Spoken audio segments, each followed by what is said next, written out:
Hello and welcome to the Wheel of Crime podcast. This podcast is run by two ladies who play games, mumble profanities, and laugh way too often. Also, this podcast does cover topics of sensitive nature, and as such, listener discretion is advised.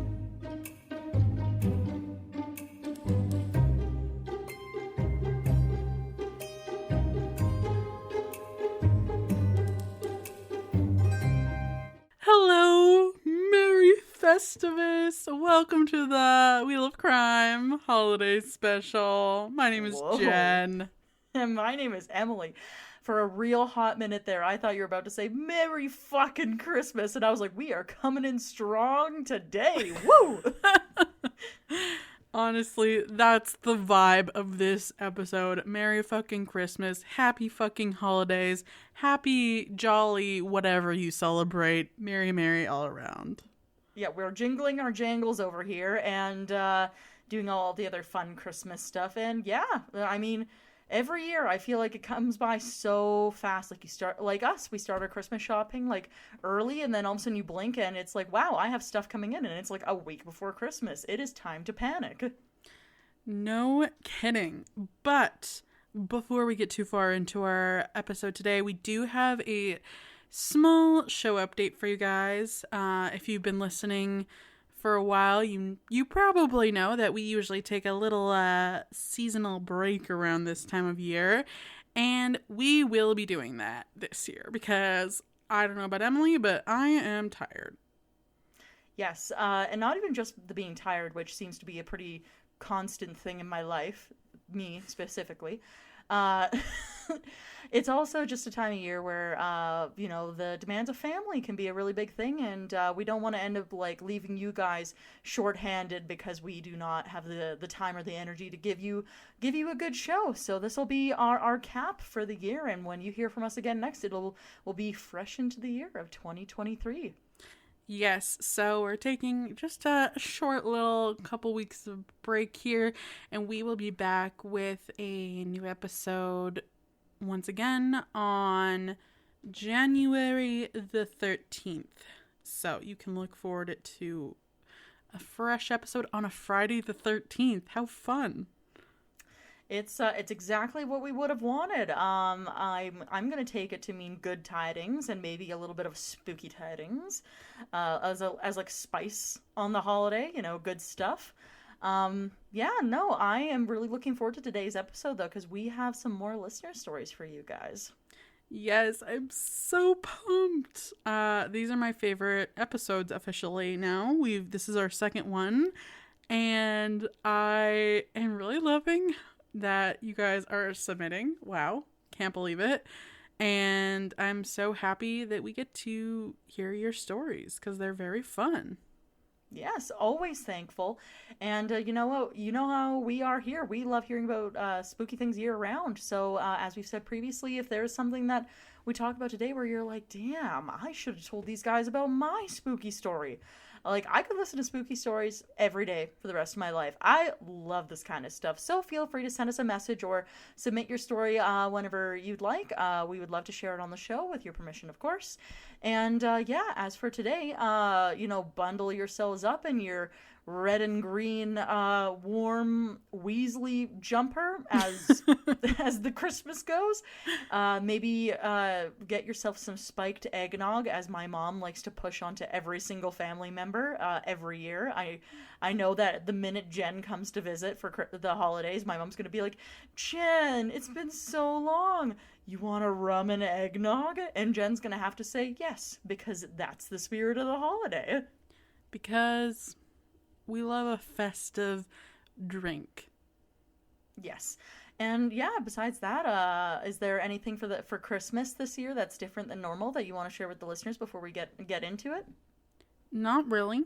Just really pumped that I didn't have to work every single day in December this year. Made the season that much more festive for me. So I'm feeling good about Christmas being right around the corner right now. What about you, Em? For myself, there's not really anything that my family does that's too crazy beyond what most people do, which is, the seeing your friends and family and exchanging gifts and everything else. But I will say my focus has shifted this year from being excited to open gifts to being excited for dinner. I got a hankering for some tasty din din. I'm not gonna lie to you. So I am super pumped for that. Me too. I don't know. I feel like the food around Christmas time is just always like a little elevated, you know? So I'm looking forward to all of the good food and all of the amazing baked goods that seem to just be handed over to me. My mom usually makes caramel popcorn like fresh and gives it to me. That's tasty as heck. Oh, yum. That does sound really good. It's just a time of year where, people bring out the bells and whistles and I say, yes, more please. Yes, thank you. Yes, thank you. This is good stuff. Love this for me. Yeah, I mean, that, like I said, that's basically it. Nothing too crazy. We've hung up the Christmas pickle, and that's about as weird as it gets. Amazing. Well, should we get right into our questions for the week then? All right, I'm into it. What is the worst Christmas gift you've ever received? And I want you to put this on blast. Like, tell me unfiltered. All right, I actually have one. Because, so here's my thing is that I am a very kind person. So usually even if I get something that I can't, like, use or I don't really want or I have already, like, I'm pretty receptive about it usually still. I do have beef with one Christmas present that I received, all right? I was, I think, either 14 or 15 years old. Okay, so let's just think about that for a second. About the age where you get your learner's license, you're going into high school, this era of life. Yes. There was a year I got a Christmas gift from one of my aunties. And so in my family, like, if relatives want to give gifts to, like, younger kids, like, that's like a normal thing. So this wasn't exactly, like, an abnormal thing. Occasionally through the years, if they find something that they're like, oh, like, I think this person would really like it, they'll buy it and give it to us on Christmas, as most people probably do. However, so like I said, 14, 15 years old, Christmas time, I, like, open up this gift from one of my aunties, and I'm not gonna say who it was. I have, like, a few aunties, but this one, at the time, she didn't have any girl children. It was all boy children, and so I open this thing up, and it is a Barbie barrel racing figure set. Okay? So it's Barbie with a barrel, a plastic horse, and a lasso that I'm to play with. Yes. Interesting, definitely. Something that a 14, 15-year-old would want to receive at Christmas? Probably not. Not particularly. Maybe if I was, like, 9 years old, that could be, like, on the table still. But yeah, no, I thought it was, like, the most bizarre thing ever, too, because I have younger sisters. So I'm sure one of them snatched it up. Well, yeah, and you know which one it would have been. But, yeah, no, it was just, like, it was one of those things where I was just, like, shocked. And I was like, I don't know why I have this. Are you sure this was for me? And yeah, no, it was one of those things where it's like, oh, yeah, well, I know that you really like animals. And I was like, I'm not a horse girl. Never ridden a horse. What are we doing? What's going on? Oh, that's sad. She's probably like, I don't get why she doesn't like it. Oh, no, I put on a good show. Don't get me wrong. Like, she was like, oh, do you like it? And I was like, oh, my gosh. I have always wanted one of these. I love it. I put it on thick. And I remember this because I was overcompensating for, like, my own brain, which was being like, what the fuck is going on here? But, like, what came out of my mouth was, it's amazing. I love it. Thank you so much. I think we've all done it. We've all pretended to like a gift that we fucking hate. And it's not because we're ungrateful. It's because we're like... There's just things that don't line up. Either it's something that you can't use, or, like, say you're really well known for something, like hating tomatoes, and then somebody gets you a tomato for Christmas, and then you're like, do you even know me? Like, Yeah, it's like that type of thing. exactly. I get where you're coming from. Yeah. My worst gift, so I actually received this particular gift from this particular person 5 years in a row, which is why I hate it so much. So Huh. my grandmother, whom I love a lot, but when I was like between the ages of 7 and 10, somewhere in that age range, she decided 5 years in a row to gift me ice cream dishes. And that's how I knew I was her least favorite grandchild. What is an ice cream dish? It's like, so she used to do a lot of late night shopping on like when you know those like infomercials you see at night. Mm-hmm. So they're Like where the basically slap like, chop was and stuff? yeah, they were very specific plastic dishes that were like used for only ice cream. And as like a young child, I was like, I have no idea why I would want this. Like, I would rather get ice cream. Yeah. That was my thought, is like, And so she gave them to me the same fucking set 5 years in a row. And then I remember I was complaining to my mom because I was really hurt because my like other cousins and my siblings were all getting normal things that they wanted. And right. and then I think my mom like said something, and then after that I was getting normal gifts again. But I remember being like, Grandma hates me. Cool. That's valid. I feel like if somebody gave me ice cream dishes for 5 years in a row, I'd be like, hey, this person just doesn't want me in their life. Like, this is a fuck you gift. This is a get out of my life gift. And to clarify, it was not the same grandma who lived near a swamp. So I'll just put that out there. That one, Well, I think she liked me. I was gonna say that one, she was like ready to like, she was joshing around with you. Yeah. Like, She had my back. that she did. That's too funny. And yeah, no, totally valid in my opinion. Awesome. Love that for us. But it's funny because my siblings and cousins often bring up how grandma hated me because she gave me ice cream dishes for 5 years in a row. So Did anybody ever tell you why? Like, did your mom ever mention at some point, like, oh, she got you these for this reason? Like, was there a reason for it? literally the only explanation was she bought them on a whim on those late night shopping channels, got them, decided she didn't want them, put them in the back of her closet. Christmas time rolled around. She didn't have a gift for me, so she decided that's what she was giving to me. Oh, so she was forgetting to buy something for you after shopping for everybody else and was like, oh, what could I have to give her? For 5 years in a row? Yep. I have beef with her now. I don't like that at all. I mean, R.I.P. Grandma. She's no longer with us, so I've forgiven her. I will beef with her tombstone. I hold no judgments against somebody, whether they're here or gone. Actions need consequences, and I'm here to deliver. We've moved on. We've forgiven Grandma. I haven't moved on. I've accepted I was the least favorite. It's okay. Oh boy. That's super funny. I love that a lot. What is the worst Christmas memory you have? Like, you woke up, things were going Gucci, and then someone did something and they just ruined the vibe.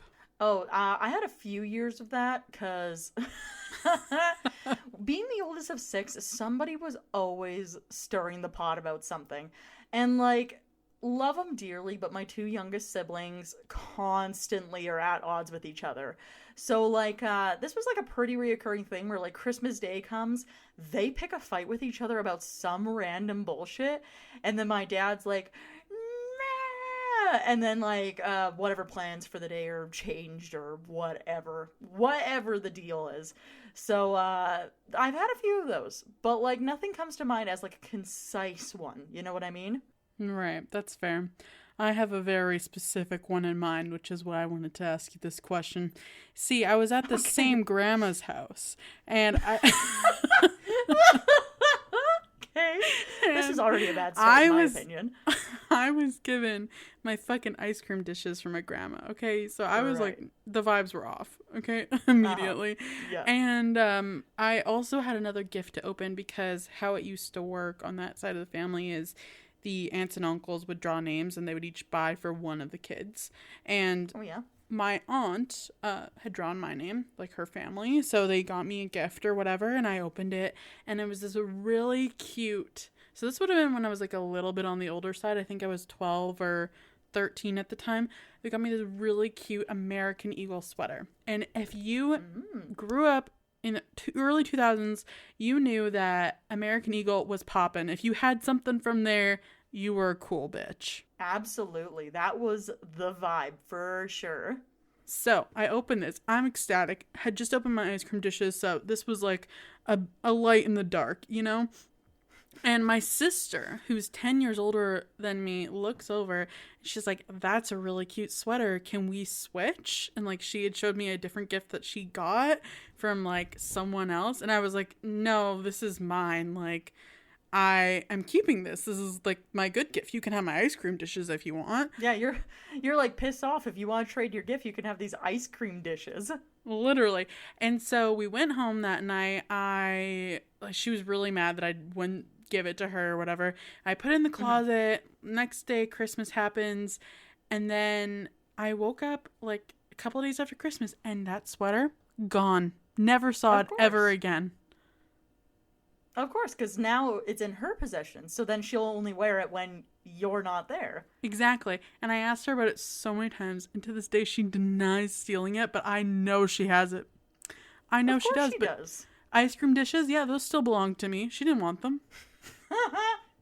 Okay, can't blame her for that one.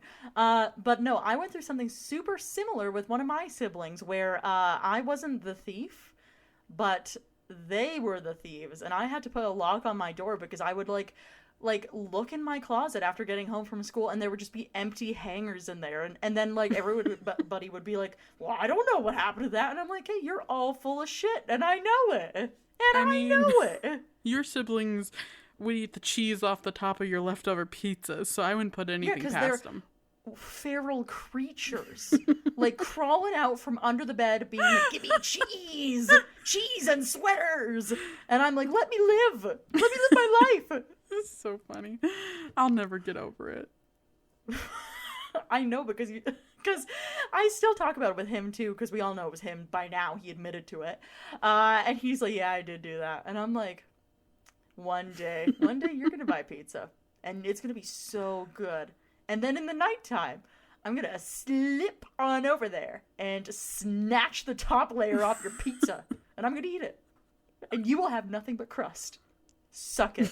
That was so funny. All right. Should I spin for our next question then? Yeah, it's been away. Oh gosh, the chaos continues. All right. Number 2. What's our next question? What is your favorite Christmas gift or Christmas memory that you have? Oh, easy. I think I was really young. I think I was like in like grade 1 or something, but there was this one Christmas where I had just learned that like you could play video games on things that weren't the N64, and the Game Boys had just came out, like the Game Boy Advances. And for a long time my parents were like, "Oh, well, you're like too young to be able to like, use this without breaking it. Like we're not really sure about that." But I was like, "No, like I really want a Game Boy Advance. I really want like these different things." And they would tell me all the time, like for like a year for sure leading up to Christmas, like, "Oh no, like this isn't really something that like maybe when you're older, like all these things." And I was just like so crusty about it. And then I remember waking up Christmas morning, and I think my parents had managed to get a deal where they could buy 2 of them or something like that in like a combo pack.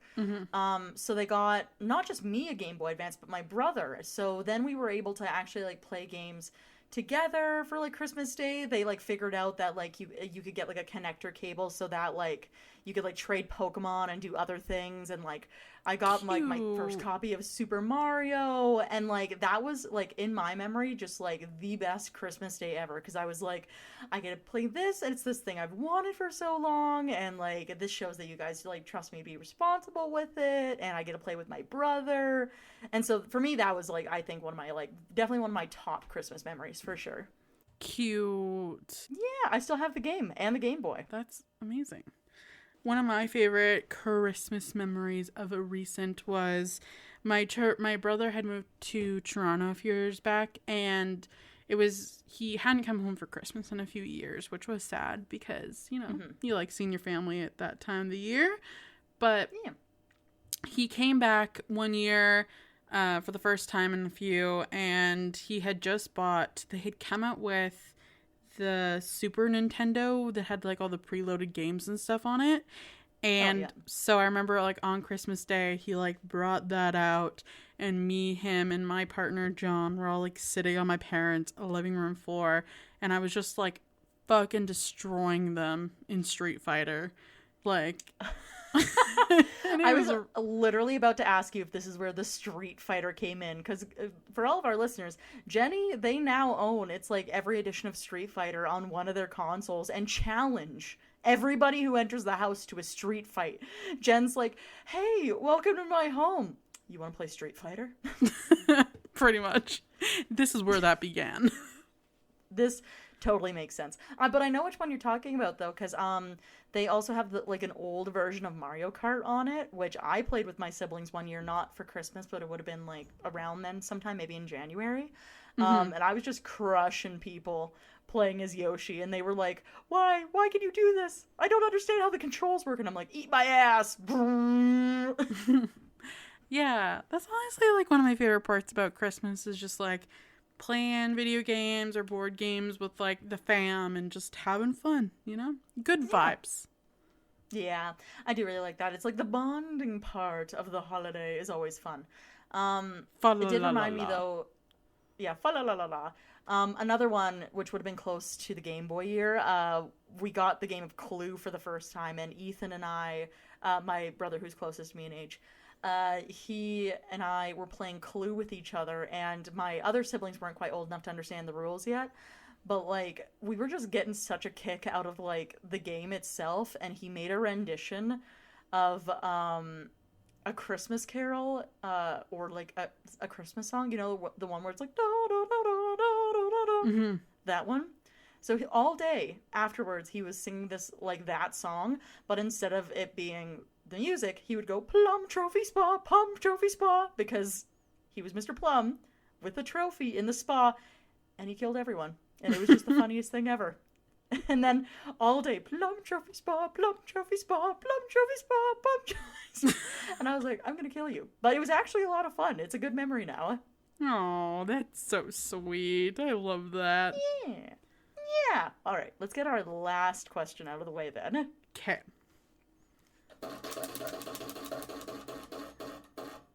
All right, let's hear it. Well, as it is the final episode of the year, which is weird to say, but here we are. Ooh, yes. I wanted to ask you if you have any resolutions or if you have like any specific things that you want to do next year. Any goals? See, I always have a hard time setting goals for the new year because I feel like it always feels like a lot of like weight. It's always a weighty thing, and then if you don't do it, then you just make the same one for the next year, and then you feel like you lost 12 months. Fair. Just in like a low-key way. I don't know. Do you have any New Year's resolutions for this upcoming year? Yes, I do. I want to find a better work-life balance and read more books. Those are my 2 goals for the new year. I like that. That's a good one. I guess if I had to think of one, it would be more, actually probably something really similar. I've also been trying to do more of a work-life balance type thing, which is like a constant thing in my life, just with my work life type. I guess you could say. But yeah, even when I do have a spare moment, I find that I'm just like, not using it in the way that I want to use it either, which is the other thing. So I could make the same resolution and say, or a similar one, and just be like, yeah, more balance, and maybe put some time into like more personal projects instead of just like trying to pass the time, I guess. I think that's a great goal. Yeah. We should both work on working less, if you ask me. Yes, and maybe definitely the balance component. It's like the balance between life and work, and then also the balance in life on what you're doing for life. For myself, I definitely spend a lot of time on my phone when I want to read a book, and then instead I'm like, oh, I'm just going to look up this like one thing, and then all of a sudden 2 hours later I'm like, wow, I'm out of time and I'm still in the same chapter in my book. Great progress. Awesome. Love that for me. Yes, I go on deep TikTok scrolls, so that's my problem. I definitely get sucked into that. And then recently I've also gotten sucked into Instagram recipes, where like I'll find like pages where people are making recipes of things, and I'll just watch all of their reels on like how they're making stuff and like get inspiration, but then not have the energy to cook, and then waste my time anyways, because then I don't remember what it is when I actually get around to cooking. Oh man. These are such mid-20s problems. They are. like seriously. Like thinking, like if I were just to think back to like, like being fresh 20, my problems would be much different than this. That's too funny. But yeah, well, as for a description, a listener is somebody who is engaged in a conversation and doesn't speak and listens to the other person speak, usually. There we go. There's our definition of a listener, in case anybody was curious. Amazing. Well, with that amazing description over with, I think we should just get right into the stories, because we've got some good ones for you today. Oh, hell yeah. Before we get started with the new submissions for our holiday special, we actually have an update to one of the stories from our Halloween episode. And I'll just do a quick recap in case you didn't listen to it, or in case you did and you can't remember. Fair, me too. So for everyone listening, this woman runs a clothing store, and she went in early to do stock, and she ordered some mannequins, and she decided she was going to unpack them last, and she went to the front room because she heard a noise, came back, mannequins unwrapped, super spooky, and then her knife went missing. So she went back to the clothes she was folding and found it there, and she was very spooked by that encounter. Yes, and my take on it was poltergeisty, because if you're in a building by yourself and it's not another person in there with you, it could only be one other thing, according to every ghost story I've ever read. So there we go. There we go. But here is her update, which I shall read to you now. Hello, Canadian podcast girlies once again. It's me, the listener from White Rock, BC, once again. Thank you for reading my story in your Halloween episode, and for telling me that I'm not crazy and that you also think something weird is going on, which we do. We agree. Yeah, I do anyways. I don't know about anybody else. Exactly. I just wanted to hop on here and give a quick update because things at my little shop have continued to progress. Every time I'm in the shop alone, things keep moving around and shifting just slightly.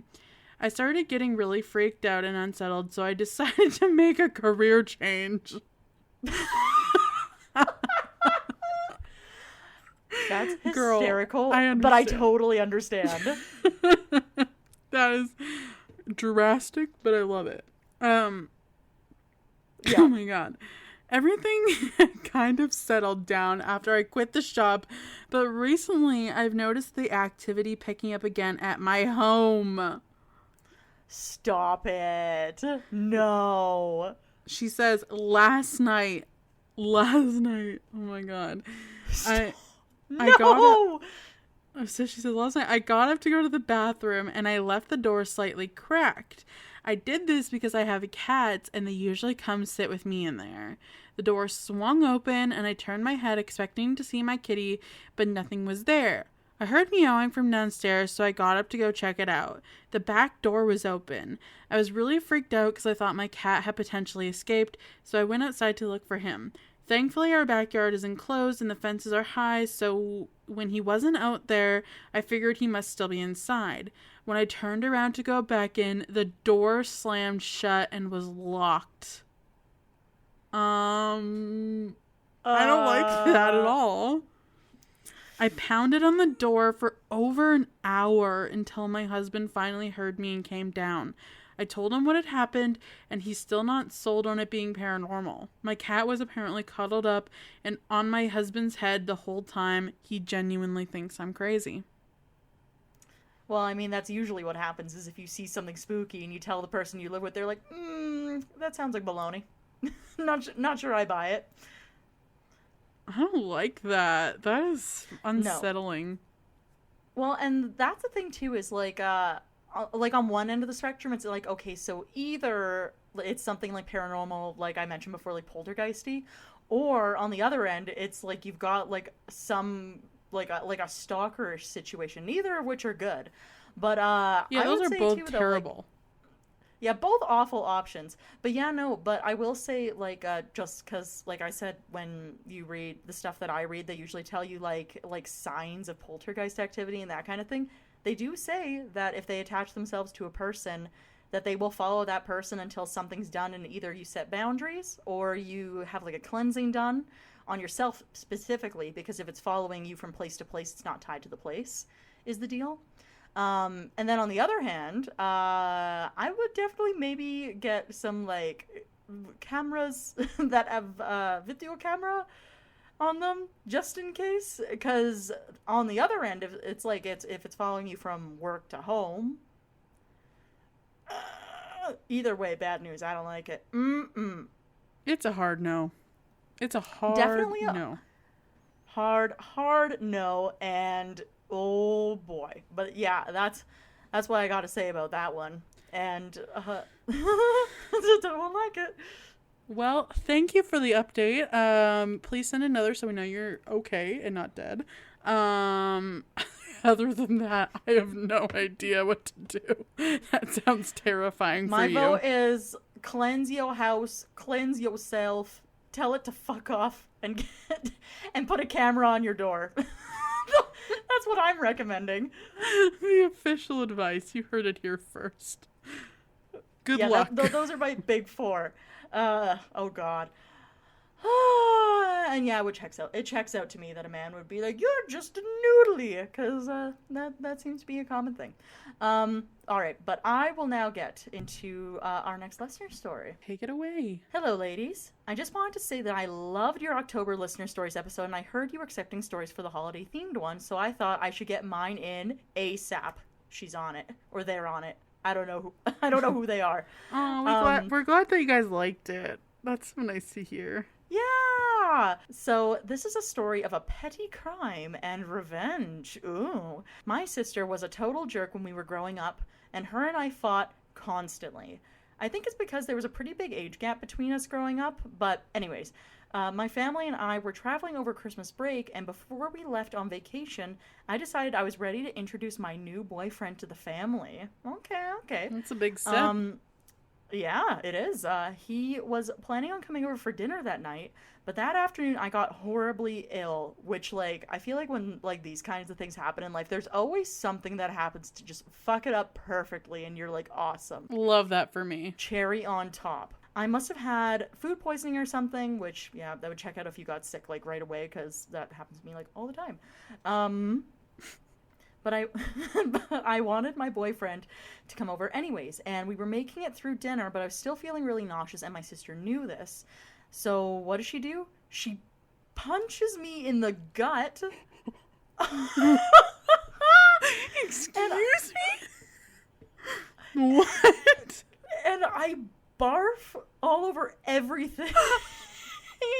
No. And I do mean everything. Oh my Lanta. Oh. No. Okay, hang on. I gotta make it through this. I was fuming and embarrassed. Valid. That is so valid. I would be beefing. I know I've been saying beef a lot in the last couple months. I don't care anymore. I would be beefing for life. I don't think I could ever let this slide. Are you kidding me? Also, who winds up and punches another person in the stomach for fun? Why? That is evil. Your What is the sister is reason? evil. Oh my god. My sweet boyfriend tells me it's okay. Oh, men. Gotta love him for that kind of stuff too. Just so sweet. They try, but it's like, it's not He's okay. trying so hard. Oh my god. Okay. So sweet boyfriend says it's okay, but I was mad for days. Heck, I'm still mad. It's been years. I'm with you on that one. Like I said, beef for life. I would not let that slide. Fast forward to Christmas Eve, and my family's in Mexico for our vacation. My mom had brought a couple gifts for each of us to open the next day.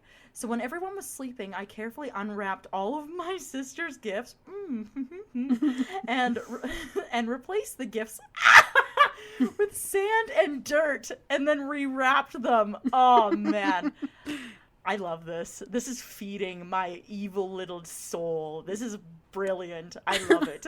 As a fellow petty bitch, I approve. Yeah, this gets the petty bitch stamp. The stamp of approval from two petty bitches. Pretty much. Oh my god. The Wheel of Crime petty bitch stamp. I would love to see that. Oh my god. Okay. I hid all the gifts in a spot where she'd never find them, and then the next morning when she opened her gifts and was really upset. I wonder why. My parents made me go get her real gifts, but when I went to grab them from where I'd stashed them outside, they'd all been stolen. Oops. You know what? Sounds like justice to me. I think so. I think that was the universe giving an appropriate fuck you in this case.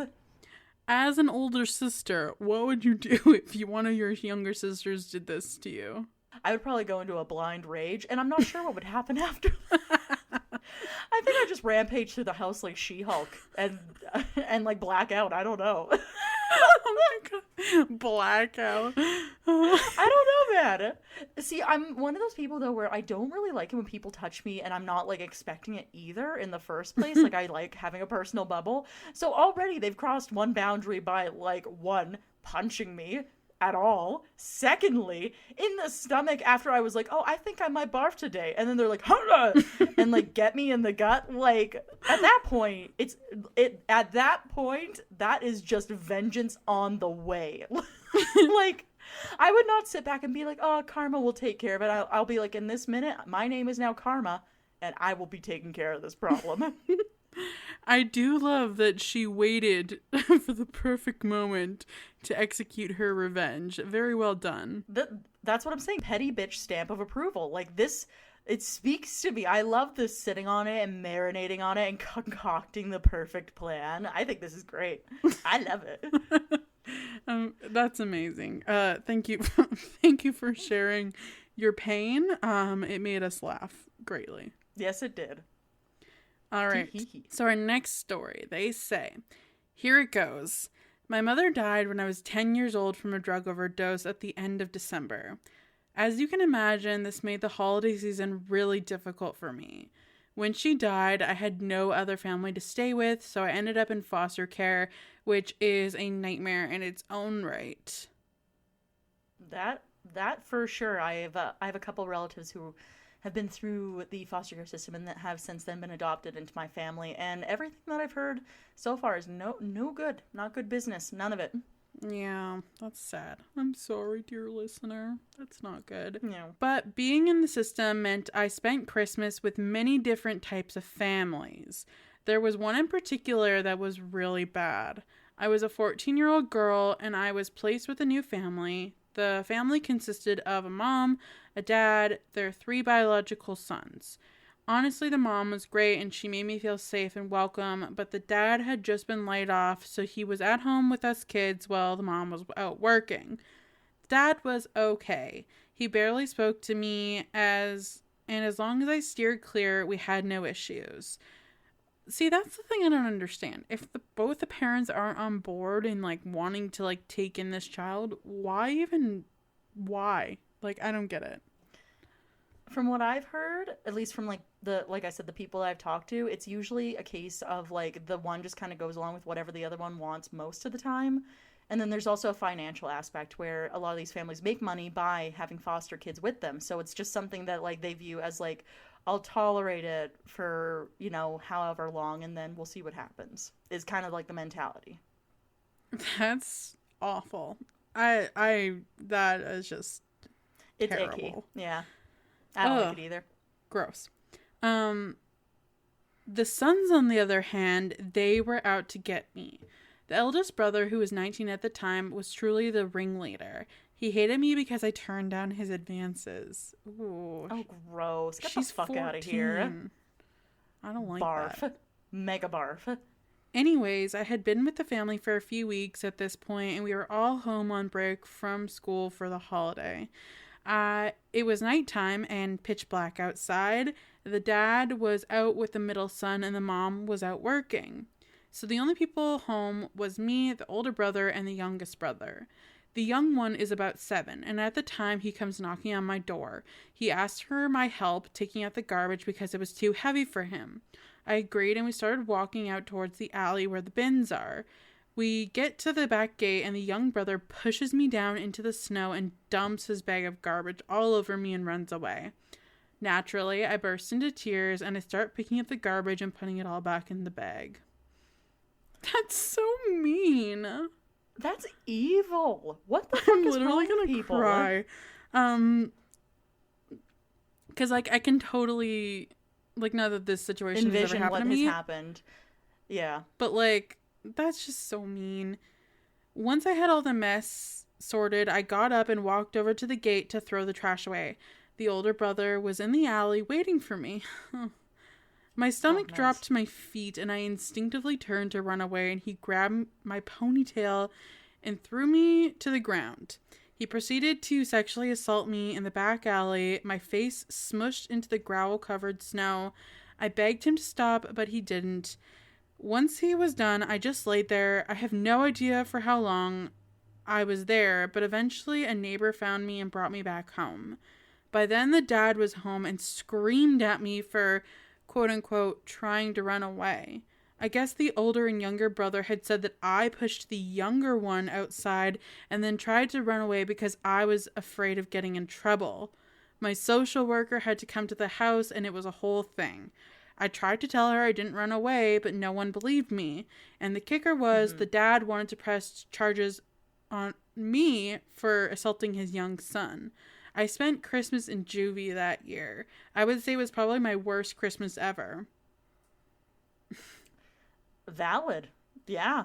And that's the thing, though, too, that actually, like pretty much a lot of things about this story have made me sad and pissed me off in many layers.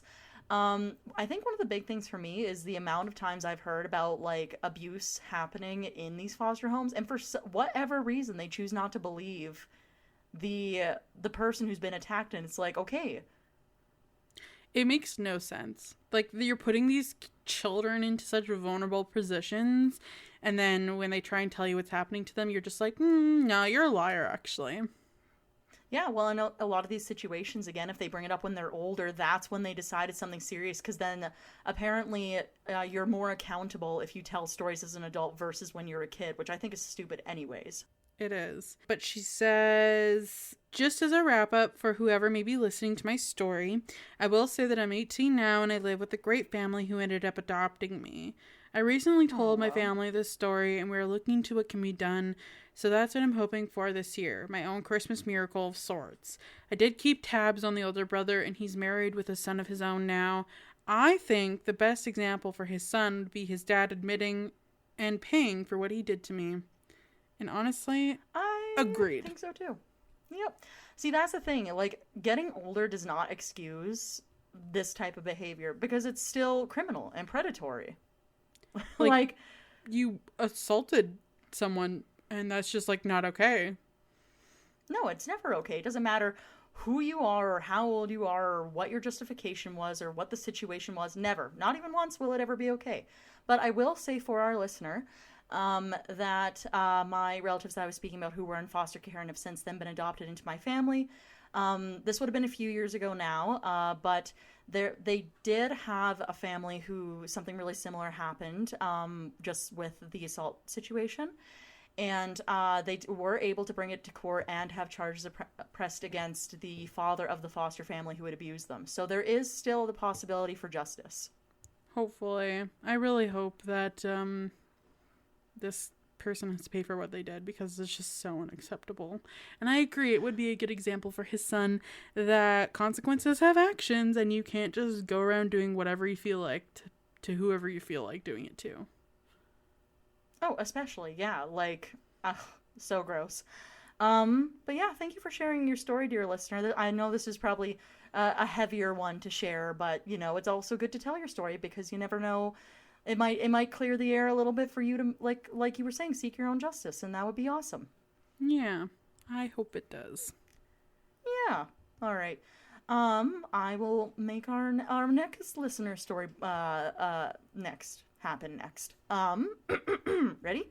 Yes, take it away. Hello, Emily and Jen. I just wanted to say that I love the podcast, and I really loved your last listener stories episode. Oh, thank you guys. Oh, You flatter me too much. I'm glad you loved it. Twirling my hair. So, when I heard you were doing another one, I knew I had to submit my story. Oh, thank you again. Jeez, good stuff. For context, I'm a very spiritual person, and Christmas is my favorite time of year. Man, you're speaking of Jen's Christmas spirit right now. I can see the connection happening. I also love Christmas. It's a great holiday. Absolutely. So, it's a time of year when I feel especially connected to a higher power and more connected to those around me. However, it wasn't always that way. As a kid, I didn't believe in much because my parents weren't religious or spiritual at all. And my uncle was the person in my family who started me on a religious path. He died suddenly in a car accident when I was about 16, and the first Christmas after he died was especially hard for me, and I really wanted to find a way to connect with him. I had a sleepover with one of my best friends right after Christmas, and I was telling her all of this, and she pulled out a Ouija board. Whoa! This is quite the scale of things. All right, but I'm buckled in. I'm ready to see where this goes. Going from 0 to 100 real fast, but honestly, This is how I tell stories, though, so I do appreciate this, where I start on one path, and then by the end, I'm, like, on something else entirely, and you're like, literally, how did we get here? What's happening? What happened? All right, so out comes the Luigi board, or the squeegee board, or the Ouija board. She told me she had used it a few times before, and that she had been able to contact her grandma, who had passed away a few years prior, so we gave it a go. We started using the board, and nothing was really happening. It was quite disappointing, actually. Fair. That was until all the lights in the whole street went out in a power outage. Oh, no. That's bad timing. Oh, boy. I was trying to not read too much into it, but I'll admit the timing was strange. Fair. Valid. My friend got up to go get some candles, and when she sat back down and lit them, they kept blowing out.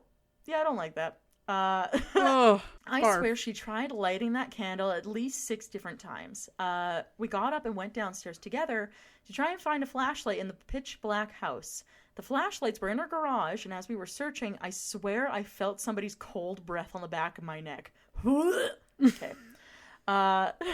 No. Run away. That's what I would do. You're sleeping over at her house. You can leave. Hey, that's a good point, actually. Peace. Good luck, sprinting bitch. Down the street. Well, maybe she can't leave because now it's too dark outside. She's like, man, I might sprint into the side of a car. We gotta evaluate our risks here. Nah, I'd be gone. Right? So cold breath on the back of the neck, which is amazing.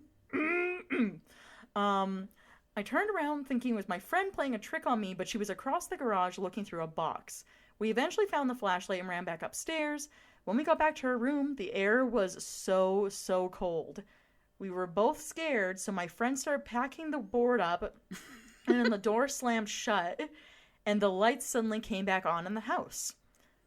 Again, that's not good timing. Don't love that. It was a very scary experience. Yeah, that sounds about right. Despite this encounter, I used a Luigi board many times after this and have had some very unsettling experiences, but also some good ones. So I'm glad to hear there's at least like a mixture between the two, good and bad experiences. I've heard so many different things from people on like their opinions on how to use Luigi boards and all these other things, and like I don't know if I ever will, if I'm going to be honest.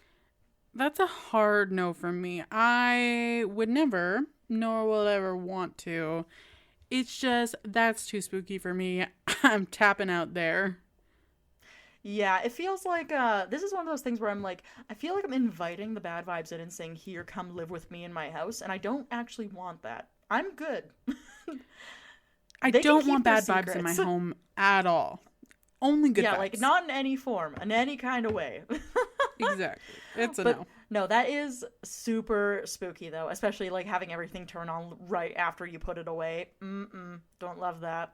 Which, although is supposed to be a really common thing when people are using Luigi boards, is if you have like a spirit that's communicating through the board, they do say a drop in temperature is supposed to be like a really normal thing that happens. Well, I hate that information. Thank you for sharing. Moving on to our next one. Yeah. Hi All right. there, Em and Jen. Please pick my story for your next listener episode because I don't have any close female friends, and this is something my guy friends are useless with. Well, here you are. You're welcome. Thank you for writing in, and you're correct. Men are useless. Yes, your voice has been heard, and we agree. In And you might fact, be onto something. yes. I just wanted to say that my absolute favorite time of year is Christmas, but my husband and I recently Hey, divorced and it was messy.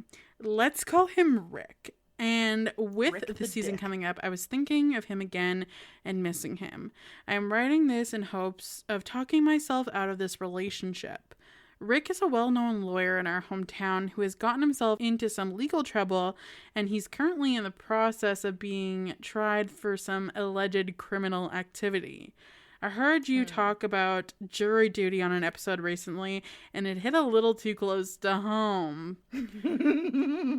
Oh no. Man. Oh, boy, this is Definitely a good not the start. same case you guys were talking about, but I looked it up and there are some similarities. Anyways, let me get on with it. Stop. Okay, okay, okay, okay, okay. Stop. Okay. Emily, you were the one who was supposed to serve on jury duty. Do you have any opinions?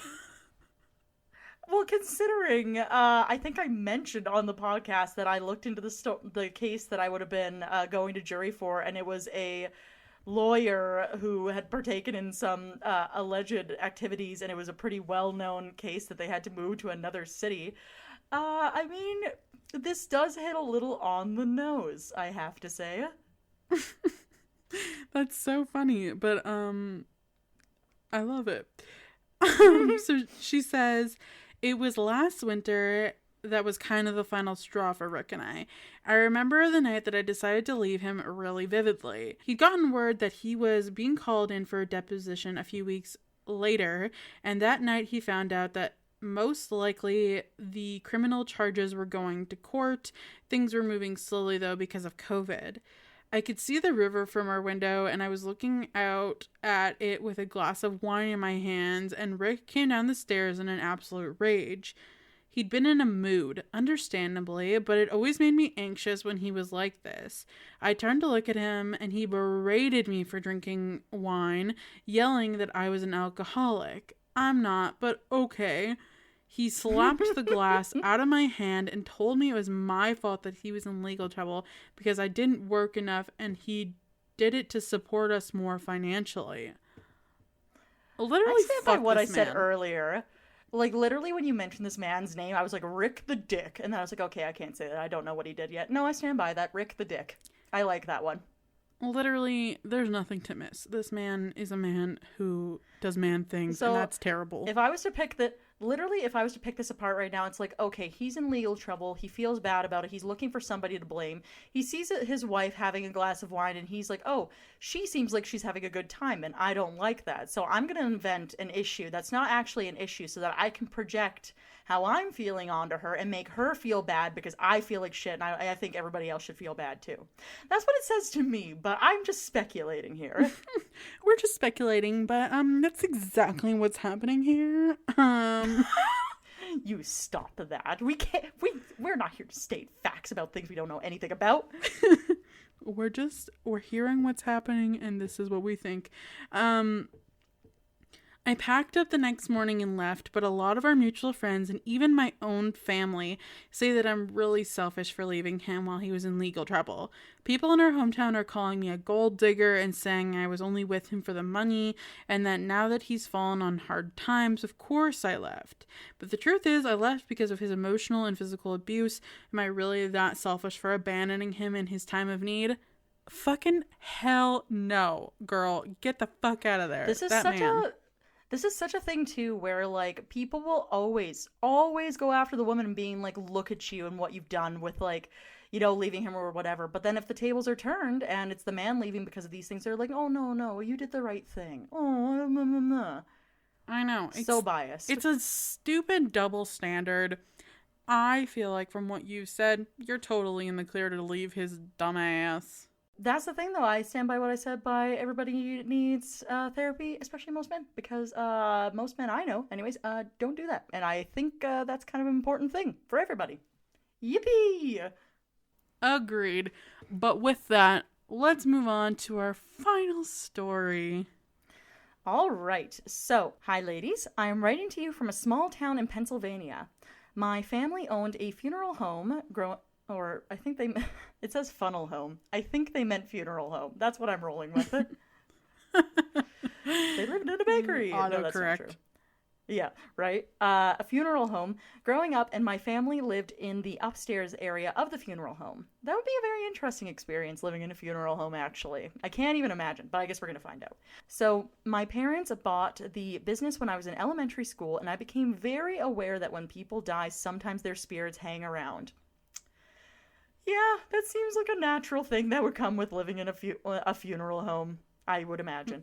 I would imagine there would be some vibes hanging around. Oh, for sure. There was one spirit in particular who hung around for most of my time at my family-owned business / lived upstairs. He told me that his name was Harold. Harold was an old man with long white hair, and he walked with a bit of a hunch. Harold and I oddly formed a bond. He would tell me stories of when he first opened the funeral home and all of the weird things that had happened here while he owned it. Eventually, Harold had told me that he had died in the funeral home, and that was why he was still hanging around. Harold mostly stuck to the main areas of the funeral home, but eventually he started coming up to our living space. Harold had become very protective of me, and one time my dad spanked me because I broke something, and Harold threw a plate at his head. Harold is out for blood. Harold's a G. I like him already. He's like, do not touch my daughter. And her dad is like, this is my daughter? And then he's like, but this is my daughter. And he's like, not anymore.